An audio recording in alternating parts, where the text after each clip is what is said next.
प्रकाश का अपवर्तन कहलाता है।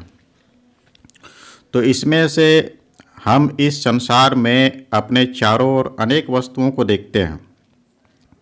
वस्तु को देखने के लिए क्या होना चाहिए? प्रकाश होना चाहिए। बिना प्रकाश का हम लोग नहीं देख सकते किसी वस्तु को। अंधेरे कमरे में हम लोग देखने में असमर्थ होते हैं। तो कमरे को प्रकाशित करने पर जो है चीज़ें दिखलाई पड़ने लगती है। ठीक है। तो वह क्या है जो वस्तुओं को दृश्यमान बनाता है, मतलब कि हम लोग को देखने में दिखाई पड़ता है जिस कारण से। तो जो है दिन में जो है सूर्य का प्रकाश होता है। ठीक है। दिन में सूर्य के प्रकाश के मदद से हम लोग उस वस्तु को, किसी भी वस्तु को हम लोग देखते हैं दिन में।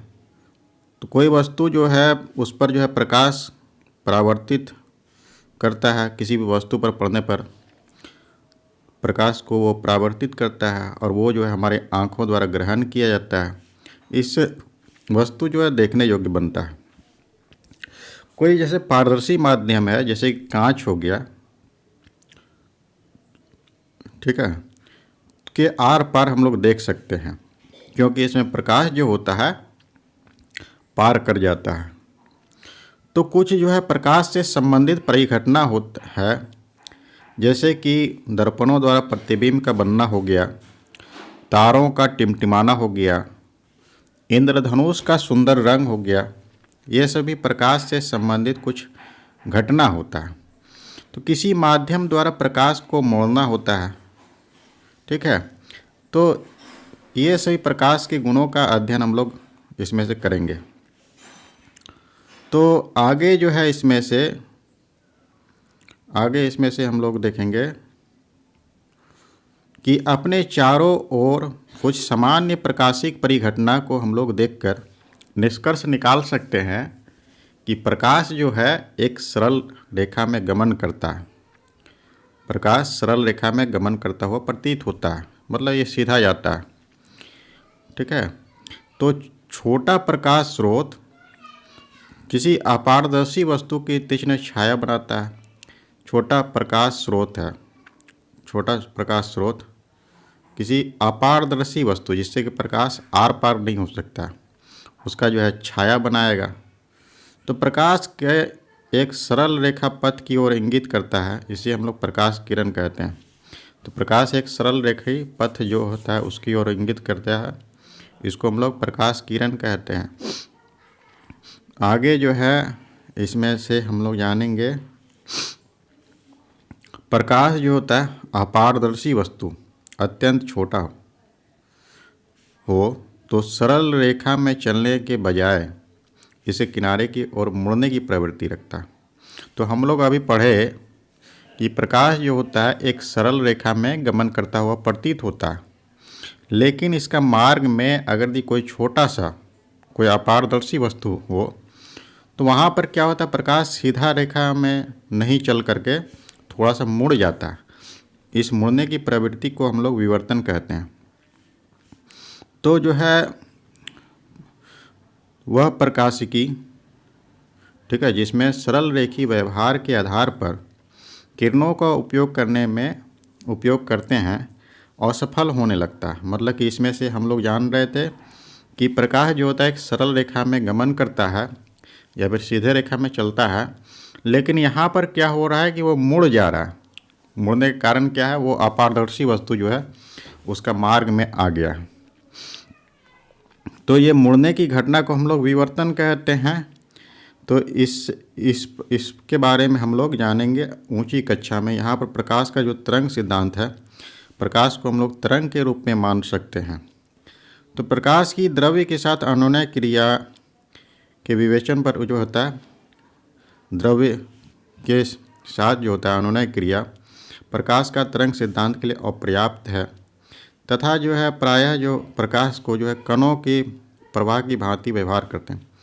इसको जो कण की भांति हम लोग व्यवहार करते हैं, तो इसके बारे में आधुनिक क्वांटम सिद्धांत जो उभर करके आया है, इसके बारे में हम लोग इसमें से ज़्यादा अच्छा से जानेंगे। ये जो है आगे की कक्षा में हम लोग जानेंगे। तो यहाँ पर जो है इसके आधार पर हम लोग को पता चला प्रकाश जो होता है एक जो होता है कण के रूप में व्यवहार किया जाता है।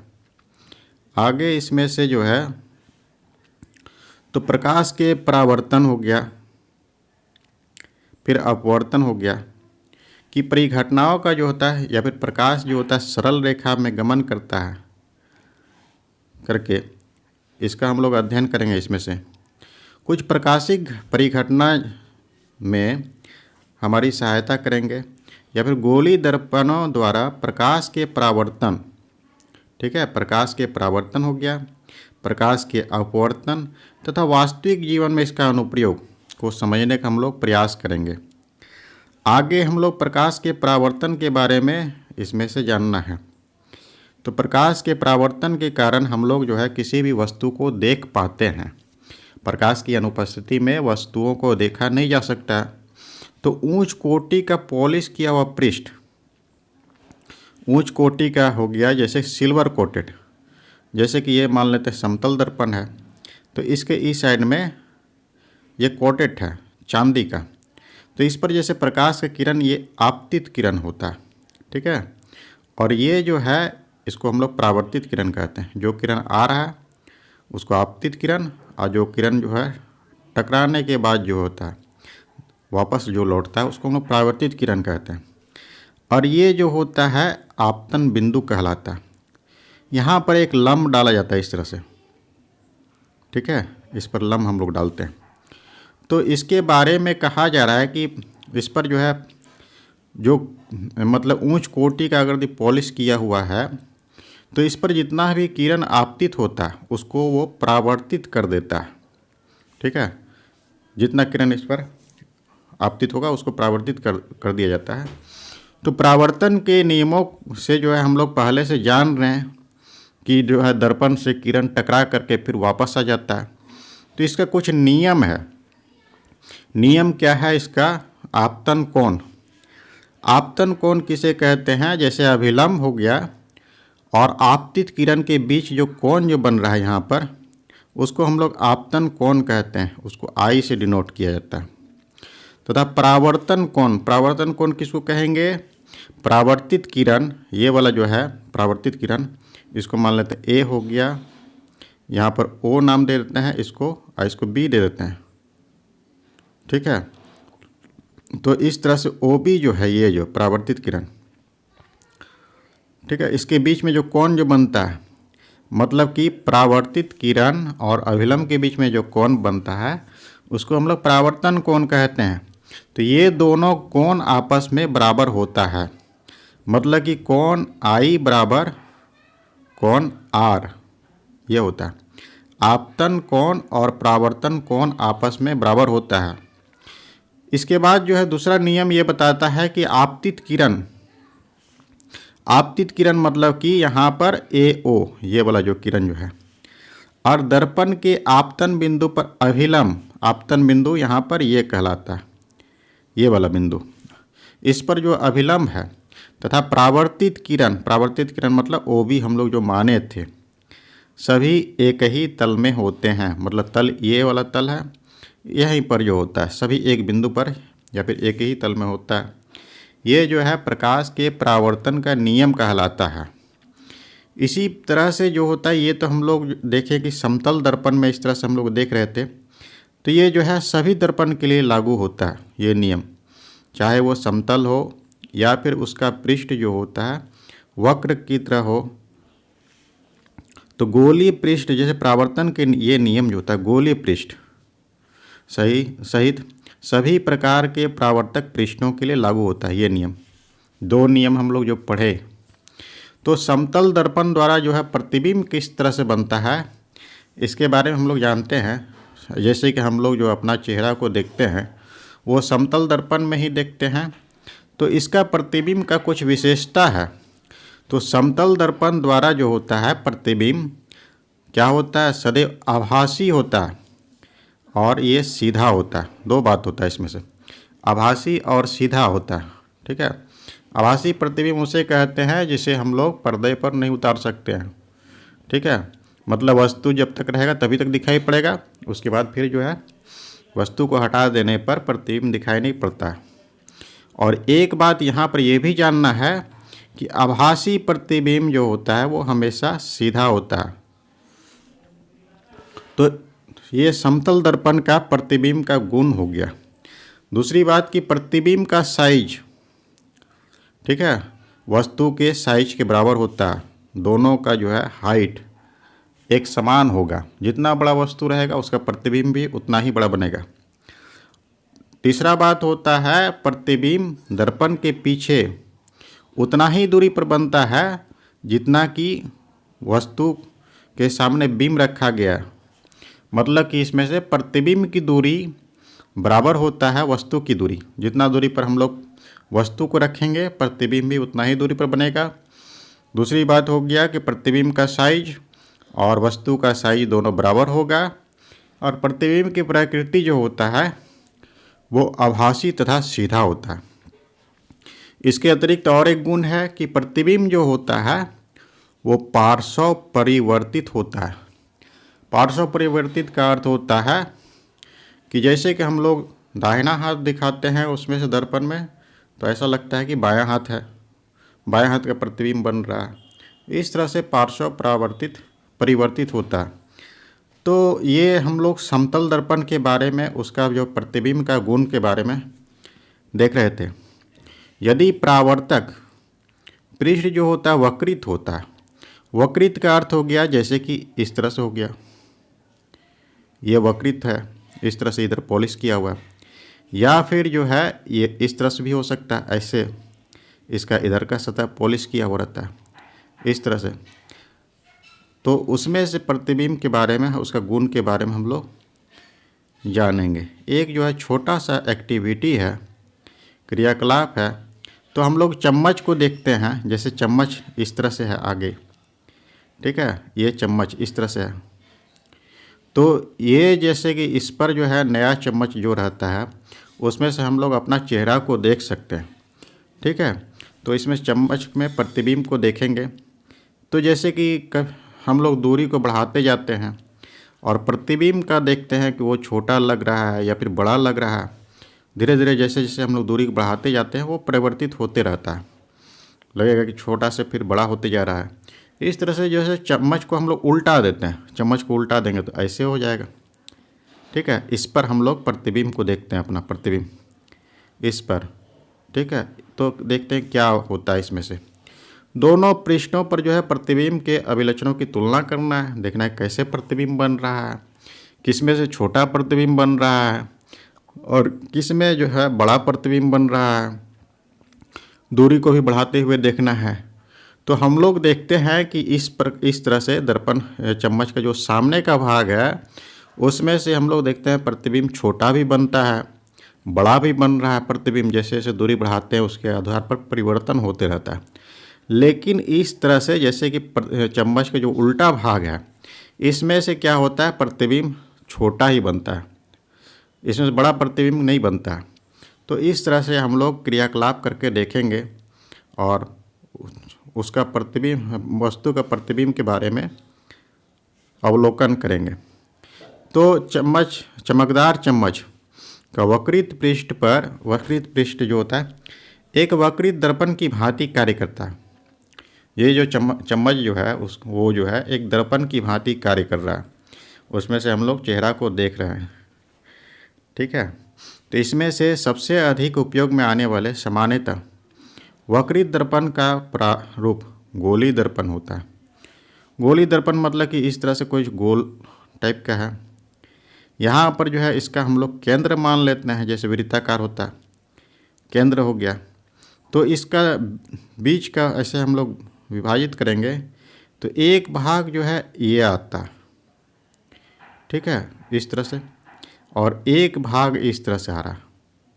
दो तरह का भाग हो गया, एक भाग ऐसे और एक भाग ऐसे। तो इसमें से गोली रूप होता है।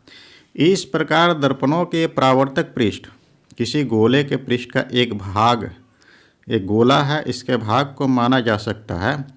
ऐसे दर्पण जिसका परावर्तक पृष्ठ गोली होता है उसे हम लोग गोली दर्पण कहते हैं। तो इस तरह का जो दर्पण जो होता है इसको हम लोग गोली दर्पण कहेंगे।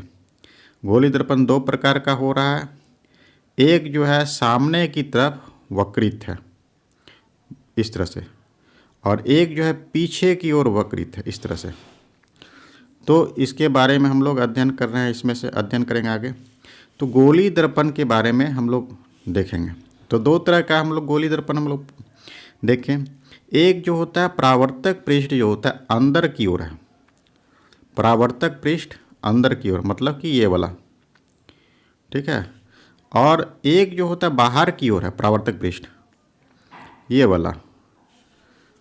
तो गोली दर्पण जिसका परावर्तक पृष्ठ अंदर की ओर अर्थात गोले के केंद्र की ओर है, गोला का केंद्र यहाँ पर है, इस तरह से ये केंद्र है, या फिर यहाँ पर मान सकते हैं इस तरह से, इस ये जैसे है, उसको हम लोग अवतल दर्पण कहते हैं। इसको हम लोग अवतल कहेंगे, ठीक, अवतल दर्पण कहेंगे। और एक जो होता है इसका परावर्तक सतह जो होता है, परावर्तक पृष्ठ, वो बाहर की ओर है, इसको हम लोग उत्तल दर्पण कहेंगे। ये वाला जो है उत्तल दर्पण कहलाएगा, इस तरह से। आगे इसमें से क्या है, उत्तल दर्पण कहलाता है। और जिसका जो है पृष्ठ जो है बाहर की ओर होगा, जैसे कि यहाँ पर बाहर की ओर है, परावर्तक पृष्ठ बाहर की ओर है, वक्रित है, उसको हम लोग उत्तल दर्पण कहते हैं। इन दर्पणों का आरेखीय निरूपण इसमें से दिया गया है। तो आगे जो है चम्मच का जो होता है अंदर की ओर पृष्ठ, वक्रित पृष्ठ जो होता है वो लगभग अवतल दर्पण जैसा, इस तरह से अवतल दर्पण जैसा है। और बाहर का पृष्ठ जो उभरा हुआ है वो उत्तल दर्पण है, ये वाला, ये उत्तल दर्पण है, ठीक। आगे जो है गोली दर्पण के बारे में और अधिक ज्ञान प्राप्त करने के लिए कुछ जो है शब्द को जानेंगे, उसका अर्थ को हम लोग समझेंगे। तो जो है प्रयोग में गोली दर्पण का परावर्तक पृष्ठ, ये जैसे गोली दर्पण है, इसका जो है ये जो है सतह जो होता है ये पॉलिश किया हुआ रहता है। तो परावर्तक पृष्ठ जो होता है ये वाला भाग कहलाता है। जैसे इस पर लाइट आएगा, ये जो है परावर्तित हो जाएगा इससे। इसमें से भी उसी तरह से उत्तल दर्पण में ये जो है पॉलिश किया हो सकता है, ये ऐसे आएगा लाइट, ठीक है, और इसका परावर्तन ऐसे हो जाएगा। या फिर इधर से लाइट अगर दिए से ऐसे आता है तो इसका परावर्तन ऐसे हो जाता है। ये बीच का जो बिंदु जो होता है उसको हम लोग पोल कहते हैं, ध्रुव, और इसको जो है मुख्य अक्ष कहलाता है।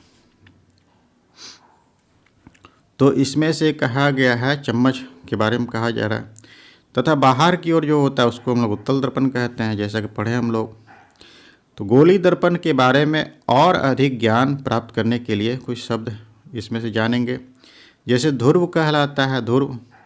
तो गोली दर्पण का परावर्तक पृष्ठ का जो होता है केंद्र, जैसे ये गोली दर्पण है, इसका परावर्तक सतह है, इसका केंद्र जो होगा ये वाला पॉइंट, इसको हम लोग ध्रुव कहेंगे। ये जो पॉइंट जो होता है, बीच का जो बिंदु होता है उसको ध्रुव कहते हैं।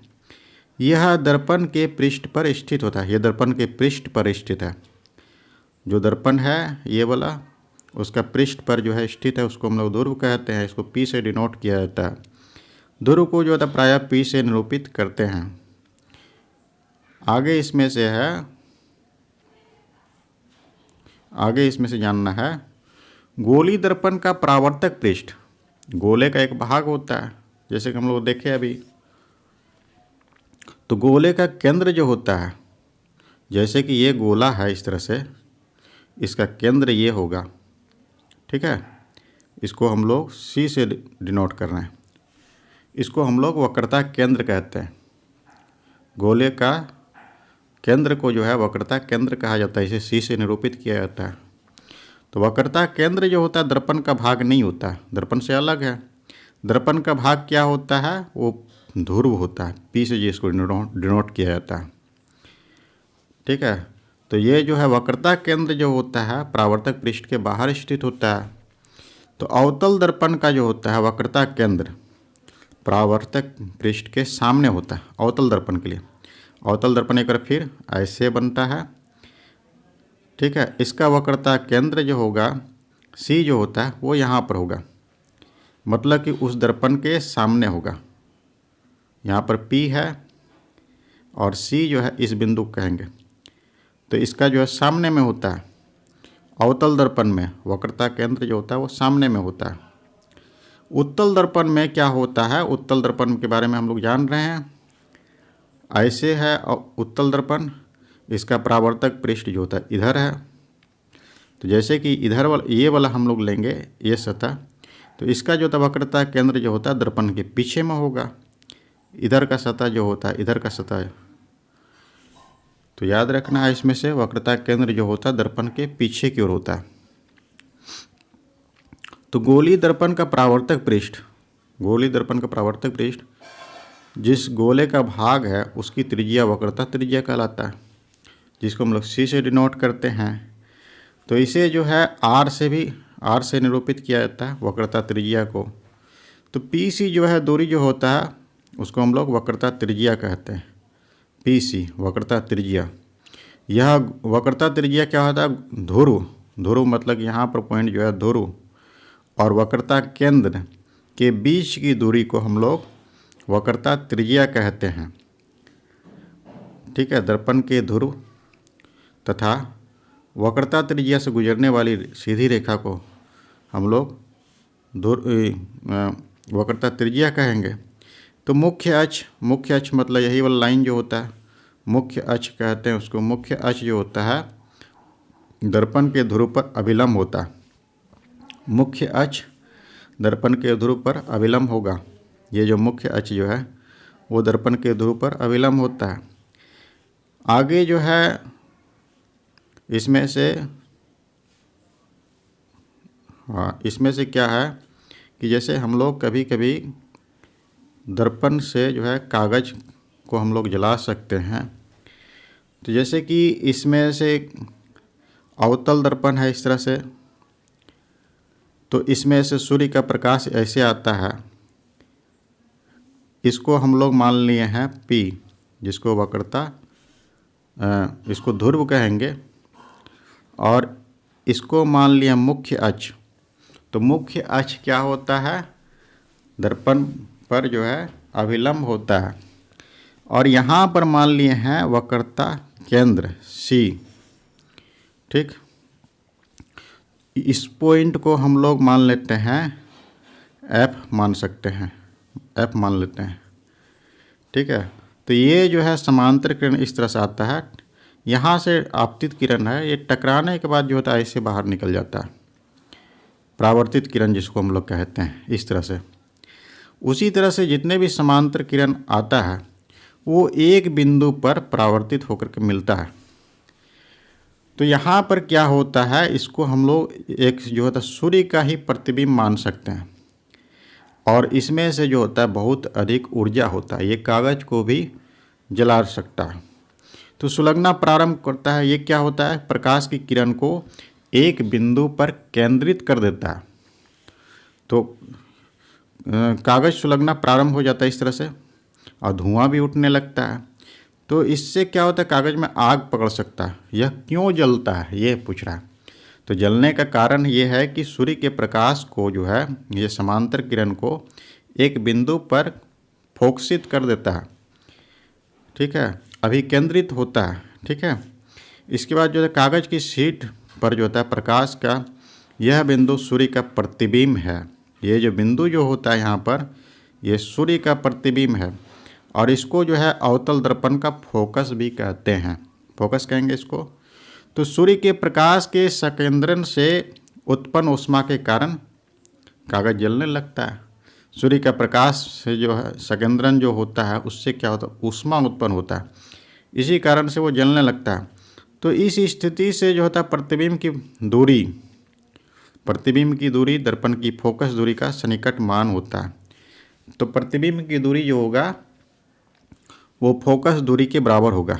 यहाँ से P और F के बीच का जो दूरी होगा, ठीक है, इसको हम लोग फोकस दूरी कहेंगे, इसके बराबर होगा, फोकस दूरी कहलाता है।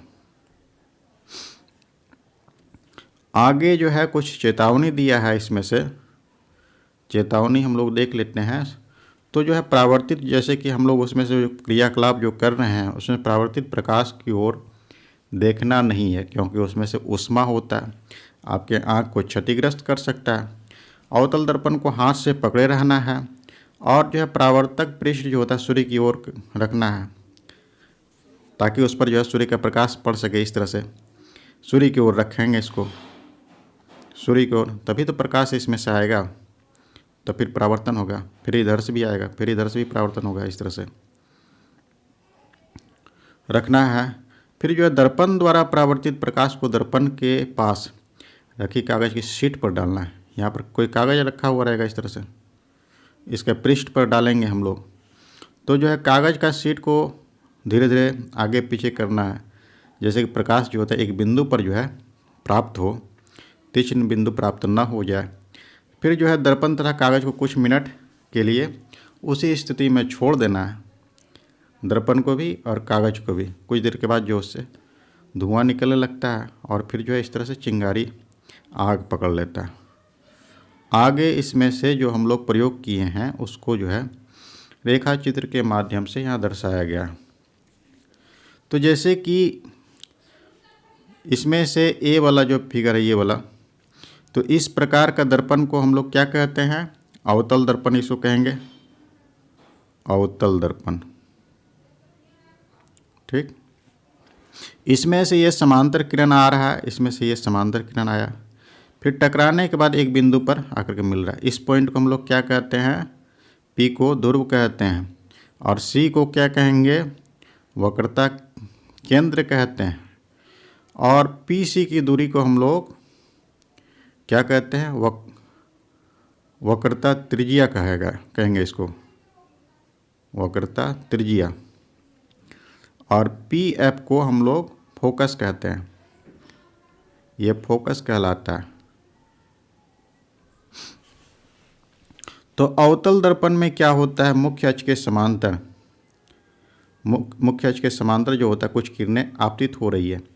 तो परावर्तित किरणों का जो है हम लोग देखेंगे क्या हो रहा है। इसमें से एक बिंदु पर आकर के मिल रहा है, एक बिंदु पर मिल रहा है, प्रतिच्छेद हो रहा है, तो इसको हम लोग उस बिंदु को अवतल दर्पण का मुख्य फोकस कहते हैं। तो इसी प्रकार से दूसरा प्रयोग भी इसमें से दिखाया गया। दूसरा प्रयोग इस तरह से है, इसमें से दूसरा प्रयोग में उत्तल दर्पण के बारे में है। इस तरह का जो दर्पण होता है उसको हम लोग उत्तल दर्पण कहते हैं। प्रकाश की किरण जब इस पर आपतित होता है तो इस तरह से परावर्तित हो जाता है, इसमें से केंद्रित नहीं हो रहा है एक बिंदु पर, इसे बाहर निकल रहा है, इधर से भी आता है तो प्रकाश की किरण इधर आता है, और ये जो हो रहा है इसको बाहर की ओर मिलाने पर जो है कट रहा है यहाँ पर, इस पॉइंट पर। तो इस तरह से ये जो प्रतिबिंब जो बनता है वो क्या होगा? एक आभासी प्रतिबिंब हो रहा है, क्योंकि अपने से कट करके वास्तविक कटान से नहीं बन रहा है, इसीलिए हम लोग आभासी कहते हैं। तो मुख्य अक्ष के समांतर जो किरणें जो है किस प्रकार परावर्तित हो रहा है इसमें से? तो परावर्तित किरणें एक बिंदु से आती हुई प्रतीत हो रहा है कि इस बिंदु पर आकर के मिल रहा है, जिसको हम लोग उत्तल दर्पण का मुख्य फोकस कहते हैं। तो मुख्य फोकस को हम लोग एफ से डिनोट करते हैं, एफ से दर्शाया गया है। तो मुख्य फोकस को अक्षर एफ द्वारा निरूपित किया जाता है। यह जो है दर्पण के ध्रुव मतलब पी तथा एफ के द्वारा निरूपित किया गया। तो गोली दर्पण के ध्रुव तथा मुख्य फोकस के बीच की दूरी को फोकस दूरी कहते हैं। इसे एफ द्वारा भी निरूपित किया जाता है, छोटी एफ के द्वारा। तो गोली दर्पण के परावर्तक पृष्ठ अधिकांश गोली ही होता है, वृत्ताकार सीमा रेखा होता है इसमें से, क्योंकि ये गोल टाइप का है। तो परावर्तक पृष्ठ जो होता है वृत्ताकार सीमा रेखा के द्वारक कहलाता है। तो जैसे कि ये इस तरह से है, कोई दर्पण है, मान लेते हैं इस पॉइंट को हम लोग जानेंगे द्वारक। तो कहने का अर्थ हो गया, जैसे कि मान लेते ये दर्पण है, इस पॉइंट का नाम एम है और इस पॉइंट का नाम एन है। तो एम एन का जो दूरी जो होता है इसी को हम लोग द्वारक कहते हैं। तो गोली दर्पण के परावर्तक पृष्ठ की वृत्ताकार सीमा रेखा का व्यास जो होता है, वृत्ताकार सीमा रेखा का व्यास, उसको हम लोग द्वारक कहते हैं। MN जो है द्वारक को निरूपित करता है। गोली दर्पण पर हम लोग विचार करते हैं जिनकी द्वारक जो होता है वक्रता त्रिज्या से बहुत छोटा होता है। वक्रता त्रिज्या हम लोग जान रहे थे, यहाँ पर मान लेते हैं C पॉइंट है और ये P पॉइंट है। इसको जब हम लोग मिलाते हैं तो वक्रता त्रिज्या प्राप्त होता है, बीच में F है। तो CP की दूरी जो होता है उसको हम लोग वक्रता त्रिज्या कहते हैं। तो CP का दूरी से MN का दूरी जो होता है बहुत कम होता है, मतलब कि द्वारक की दूरी। तो द्वारक की दूरी वक्रता त्रिज्या से बहुत कम होता है। तो इसमें से गोली दर्पण में वक्रता त्रिज्या को हम लोग R से डिनोट करते हैं, मतलब CP को हम लोग R से डिनोट करेंगे, ठीक। तो और फोकस दूरी मतलब कि PN, NP या फिर PN, इसको हम लोग F से डिनोट कर रहे हैं। तो इसमें से क्या संबंध है? तो यहाँ पर कहा है गोली दर्पण के वक्रता त्रिज्या फोकस दूरी की दोगुनी होता है। फोकस दूरी का दोगुना होगा, मतलब कि इसको हम लोग 2F लिख सकते हैं। तो F इक्वल टू हो गया R/2। फोकस दूरी जो होता है वो वक्रता त्रिज्या का आधा होता है, या फिर वक्रता त्रिज्या जो है वो फोकस दूरी का दोगुना होता है। R इक्वल टू 2F भी लिख सकते हैं इसको, R बराबर 2F होता है इस तरह से।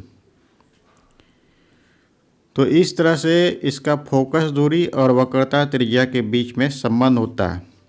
तो गोली दर्पण का मुख्य फोकस जो होता है उसके ध्रुव तथा वक्रता केंद्र को मिलाने वाली रेखा का मध्य बिंदु होता है। तो गोली दर्पण का मुख्य फोकस मतलब C, ये पॉइंट है, उसके ध्रुव मतलब P हो गया, ये P, तथा वक्रता केंद्र मतलब C हो गया। इसको मिलाने वाला रेखा जो होता है उसका मध्य बिंदु, उसको हम लोग कहेंगे फोकस। तो गोली दर्पण के द्वारा प्रतिबिंब अब कैसे बनता है उसको जानना है। गोली दर्पण हम लोग जान गए दो तरह से होता है, एक जो होता है उत्तल दर्पण और एक होता है अवतल दर्पण। इसका प्रतिबिंब किस प्रकार से बनता है वो जानना है। तो अध्ययन कर समतल दर्पण के बारे में हम लोग अध्ययन कर चुके हैं। तो समतल दर्पण में हम लोग क्या पढ़े थे? प्रतिबिंब जो होता है वो आभासी और सीधा होता है, और वस्तु का आकार और प्रतिबिंब का आकार दोनों बराबर होता है। वस्तु की दूरी और प्रतिबिंब की दूरी भी बराबर होता है। और एक पढ़े थे ये पार्श्व परिवर्तित होता है समतल दर्पण में। अब जो है हम लोग जो है प्रतिबिंब की प्रकृति समतल दर्पण के बारे में, स्थिति तथा अपेक्षिक साइज के बारे में जानते हैं। तो गोली दर्पण में कैसा प्रतिबिंब बनता है? गोली दर्पण में दो तरह से होता है, एक अवतल हो गया और एक उत्तल हो गया। इसमें प्रतिबिंब कैसा बनेगा उसके बारे में जानना है। तो जो है कब जो है इसमें से वास्तविक प्रतिबिंब बनता है, कब जो है आभासी प्रतिबिंब बनता है, कब आवर्धित होता है, आवर्धित मतलब बड़ा प्रतिबिंब बनेगा, कब छोटा प्रतिबिंब बनेगा, कब समान साइज का प्रतिबिंब बनेगा। तो इस क्रियाकलाप के लिए जो है एक क्रियाकलाप इसमें से किया गया है। तो अवतल दर्पण की फोकस दूरी ज्ञात करने के लिए पहले हम लोग सीख चुके हैं अवतल दर्पण का फोकस दूरी। अवतल दर्पण का फोकस दूरी क्या हो रहा था? तो जो है ये यहाँ पर ध्रुव होता था, ये प्रधान अक्ष कहलाता था, और इसका जो है पॉइंट C कहते हैं, जिसको हम लोग वक्रता केंद्र कहते हैं। और यहाँ पर जो होता है इसका फोकस होता था इसे। तो इसमें से मुख्य अक्ष के समांतर जो किरण आता था, आपतित किरण, तो ये परावर्तन के बाद जो होता है फोकस बिंदु से होकर गुजरता था। उसी तरह से इधर से भी किरण आता था तो ये फोकस से होकर गुजरता था। तो इस तरह से अवतल दर्पण का फोकस हम लोग प्राप्त किए थे। तो ये जो है तीक्ष्ण चमकदार बिंदु वास्तव में सूर्य का प्रतिबिंब है, जिसे जो है कागज़ के छोटे टुकड़े पर जो होता है आग पकड़ सकता है। इस तरह से अत्यंत जो होता है ये छोटा बनता है। ये जो प्रतिबिंब यहाँ पर जो बना रहा है इसे एक बिंदु के आकार का, इस तरह से छोटा सा प्रतिबिंब, और ये क्या है, वास्तविक प्रतिबिंब बन रहा है। ठीक है, लेकिन उत्तल दर्पण में क्या हो रहा था, वो काल्पनिक प्रतिबिंब बन रहा था। ये वास्तविक कटान बिंदु से बन रहा है, उसको हम लोग डॉट डॉट करके मिलाए हुए थे तब बनता था। तो दर्पण से इस प्रतिबिंब की माप, अवतल दर्पण की फोकस दूरी हम लोग ज्ञात कर सकते हैं यहाँ से यहाँ तक, मतलब पी एफ का दूरी जो होता है ज्ञात करके हम लोग फोकस दूरी इसका प्राप्त कर लेंगे। आगे इसमें से अवतल दर्पण के बारे में जो है फोकस दूरी ज्ञात करने के लिए कहा जा रहा है। फोकस दूरी का मान जो होता है नोट करना है। तो प्रतिबिंब जो होता है एक कागज़ की शीट पर प्राप्त करके फोकस दूरी ज्ञात कर सकते हैं। तो मेज पर जो है चौक का लाइन बनाना है, स्टैंड पर रखना है, इस तरह से हम लोग प्रयोग करना है। इसमें से समांतर रेखा बनाना है। और ये जो द्वारक जो होता है छोटे द्वारक का होता है, गोली दर्पण छोटे द्वारक का होता है। और ये जो दूरी क्या हम लोग पढ़े थे, वक्रता त्रिज्या से बहुत कम होता है।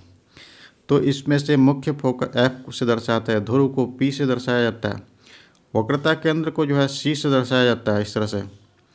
और जो है मध्य बिंदु पर स्थित होता है। मध्य बिंदु पर कौन स्थित होता है, फोकस। तो चमकीला बीम जो होता है, जैसे कि मोमबत्ती का जो है सी लेने के लिए कहा जा रहा है। इसमें से आगे इसमें से क्या करना है, उसको जो पर्दा पर रखना है, फिर जो है आगे पीछे खिसकाना है उसको, और देखना है कि जब तक कि इसका चमकीला प्रतिबिंब प्राप्त न हो जाए। इस तरह से ये दर्पण है, इसके सामने जो है वस्तु को जो है आगे पीछे करके विभिन्न दूरी पर रखना है। यहाँ पर रखना है, फिर यहाँ पर रखना है, यहाँ पर रखेंगे, इस पॉइंट पर रखेंगे। देखेंगे कि उसका प्रतिबिंब जब तक स्पष्ट रूप से प्राप्त ना हो जाए तब तक इसको आगे पीछे करते रहना है। तो यहाँ पर इस पॉइंट को हम लोग पी कहे थे, इस पॉइंट को हम लोग एफ कहे थे, और इस पॉइंट को सी कहे थे। तो विभिन्न स्थिति में जैसे कि सी पर एक बार रख करके देखेंगे क्या हो रहा है वहाँ पर प्रतिबिंब, वो देखेंगे। फिर जो है सी पर रखना है, सी से थोड़ा दूरी पर रखना है, सी से थोड़ा दूरी पर मतलब यहाँ पर रखेंगे। ठीक है, इसके बाद जो होता है सी पर रखना है। फिर जो होता है एफ यहाँ पर है और सी इसके बीच में रखना है इस तरह से। इसके बाद जो होता है एफ पर रखेंगे, एफ पर रखेंगे, देखेंगे कहाँ प्रतिबिंब बन रहा है, फिर पी और एफ के बीच में रखेंगे। तो इस तरह से जो होता है पर्दे पर, और एक ऐसा स्थिति आएगा जिस पर कि हम लोग उसको प्रतिबिंब प्राप्त नहीं कर सकते हैं, उस पॉइंट पर भी रख करके देखेंगे। तो इस तरह से जब पर्दा पर प्राप्त नहीं हो सकता है उसका प्रतिबिंब आभासी प्रतिबिंब बनता है। तो इस तरह से इसको हम लोग सारणीबद्ध करके देखना है। इसमें से आगे इसमें से कहा है, तो प्रतिबिंब की प्रकृति जो है अवतल दर्पण, प्रतिबिंब की प्रकृति, स्थिति तथा साइज बिंदु पी एफ तथा सी के सापेक्ष बिंब की स्थिति पर निर्भर करता है। मतलब कि अलग अलग स्थिति में प्रतिबिंब भी अलग अलग होता है। तो बिंब की कुछ स्थितियां बनने वाला प्रतिबिंब वास्तविक होता है, तो कुछ दूसरी स्थिति में क्या होता है, ये आभासी होता है। आभासी को हम लोग पर्दे पर प्राप्त नहीं कर सकते हैं। जैसे समतल दर्पण में प्रतिबिंब हमेशा आभासी प्रतिबिंब बन रहा था, तो आभासी प्रतिबिंब क्या होगा, वो सीधा हो जाएगा। और वास्तविक प्रतिबिंब क्या होगा, ये उल्टा बनता है। तो प्रतिबिंब जो होता है आवर्धित हो गया, छोटा हो गया, समान साइज का होता है। इस तरह से अलग अलग स्थिति में इस तरह से प्रतिबिंब अलग अलग ढंग का होता है। तो विभिन्न स्थिति में प्रतिबिंब का जो होता है क्या स्थिति है, जैसे कि अनंत पर रखेंगे हम लोग, अनंत पर रख करके हम लोग फोकस निकाले थे, तो प्रतिबिंब फोकस पर बनेगा, अत्यधिक छोटा हो गया, एक बिंदु के साइज का बनेगा। और ये प्रतिबिंब जो होता है वास्तविक तथा उल्टा होता है। ठीक, इस तरह से हम लोग बनाए थे। ये पी होता है और यहाँ पर जो होता है एफ होता है इस तरह से, और इस बिंदु को हम लोग सी कह रहे थे। ठीक, तो यहाँ पर क्या है, अनंत पर रखें तो यहाँ पर प्रतिबिंब एफ पर बनेगा, फोकस पर बनेगा, ये बिंदु का साइज का बनेगा, और वास्तविक एवं उल्टा बनता है। और सी से परे मतलब यहाँ पर हो गया, सी के पीछे। तो प्रतिबिंब कहाँ पर बनता है? प्रतिबिंब सी और एफ के बीच में बनेगा, ये पॉइंट पर बनता है। और ये प्रतिबिंब कैसा होता है? ये भी छोटा ही बनता है, ठीक है। पहले बहुत अधिक छोटा बन रहा था बिंदु के साइज पर, लेकिन उससे थोड़ा सा बड़ा कह सकते हैं। और ये जो है वास्तविक तथा उल्टा होता है। इसी प्रकार से अब जो है सी पर रखेंगे। सी पर रखने पर क्या होता है? प्रतिबिंब वो सी पर ही बनता है, और जितना बड़ा वस्तु रहेगा प्रतिबिंब भी उतना ही बढ़ेगा, समान साइज का।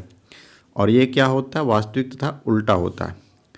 इसी प्रकार से अगला जो है सी और एफ के बीच में रखेंगे। सी यहाँ पर है, एफ यहाँ पर, इसके बीच में यहाँ पर रखना है प्रतिबिंब को, वस्तु को रखना है, बिंब को। अब जो है देखना है प्रतिबिंब कहाँ पर बन रहा है। प्रतिबिंब क्या सी और एफ के बीच में रखेंगे वस्तु को, तो सी से परे मतलब कि ये इस तरह से सी से परे यहाँ पर प्रतिबिंब बनेगा। ये क्या हो गया? बड़ा साइज का बन गया, वर्धित हो गया, वास्तविक और उल्टा बन जाता है। अब जो है यहाँ पर रखे थे, अब जो है वस्तु को एफ पर रख देंगे। तो एफ पर रखने पर क्या होता है? बहुत बड़ा बनता है, अत्यधिक विवर्धित।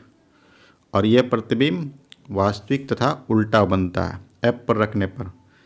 अब जो है पी और एफ के बीच में यहाँ पर रखेंगे वस्तु को। तो ये जो प्रतिबिंब जो बनता है वो दर्पण के पीछे, ये दर्पण है, इसका पीछे यहाँ पर बनेगा। पहले हर बार जो है इधर ही बन रहा था, दर्पण के इस ओर, दर्पण के सामने बन रहा था, लेकिन इसमें से दर्पण के पीछे बनेगा। और ये भी जो है बड़ा प्रतिबिंब बनेगा, विवर्धित, अत्यधिक बड़ा नहीं कह सकते हैं। तो और ये आभासी तथा सीधा होता है। तो इस तरह से विभिन्न स्थिति में जो है दर्पण का प्रतिबिंब को हम लोग देख रहे थे।